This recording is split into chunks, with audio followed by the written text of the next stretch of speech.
actually it was my mother that chose the clarinet for me, and obviously had no idea what a significant decision that was. And I was extremely lucky at school to have a wonderful first clarinet teacher, John Davis, who in fact then I went to study with at the Royal Academy of Music. So in essence, I only really had one teacher. I had lessons with a lot of other people during the time, but he was my main teacher and an inspirational figure. And I just kind of fell in love with the clarinet really from the word go, and it's obviously been a major part of my life. You can see some of my clarinet collection, and this really is only some of it, dating back to some quite early instruments, and there's a contrabass in the corner. I think I've got an example of just about every member of the clarinet family around somewhere.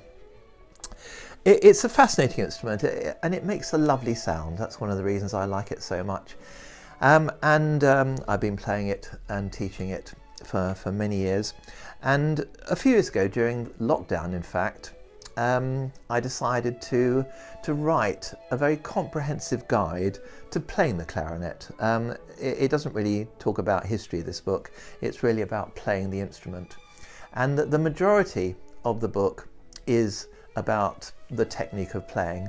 There are four areas, I suppose, if you think about it, which is producing the sound, the whole area of breathing.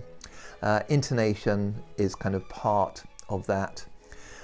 There's the whole area of articulation, and then there's the area of finger movement. So they are the sort of the four main areas, and I go into these in a lot of detail.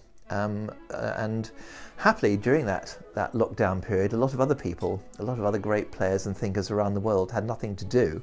So I was in touch with all sorts of people and got a lot of helpful advice from some of the greatest players to some of the greatest scientists who understood the more physical, the physics of playing the instrument, and the biology as well. It's all there.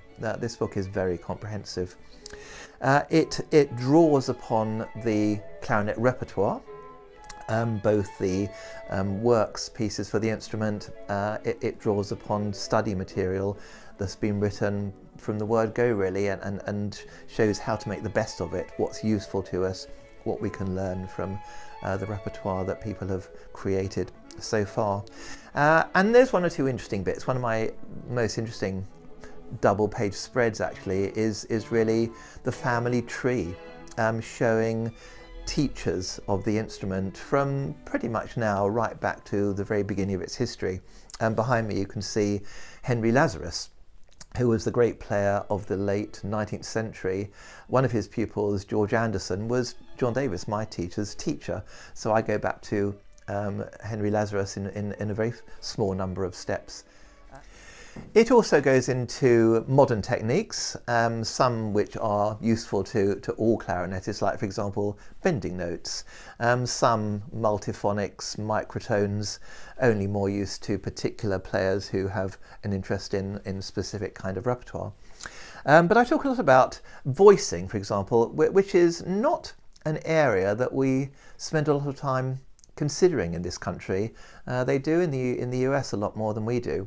You know, the use of the oral cavity in which helps us to do all sorts of things, intonation, quality of tone, but most of all in bending notes, of course. All those wonderful sounds we can get, which use not only in jazz but in other areas of playing, and just being able to understand that concept helps us to refine tone quality and intonation and all sorts of other things. So it goes into every detail of every area of playing. So the book really contains everything you need to understand this wonderful instrument, both from a technical point of view and also a musical point of view. There's a lot of interesting ideas about bringing performances to life. So I hope you'll find it useful in your desire to play this instrument to the best possible level.